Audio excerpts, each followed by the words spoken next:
Hi, it's Ruby from the Ruby Piano. Today I'm going to teach you how to play Billie Eilish's new song, Happier Than Ever. I'm going to play the whole thing, show you how to play right hand, left hand. The letter notes will be up there. Let's go.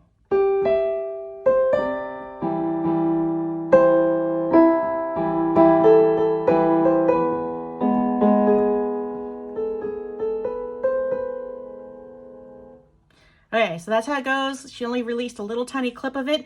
That's both hands. I'm going to show you the right hand, then the left hand, and here we go. The right hand is just this.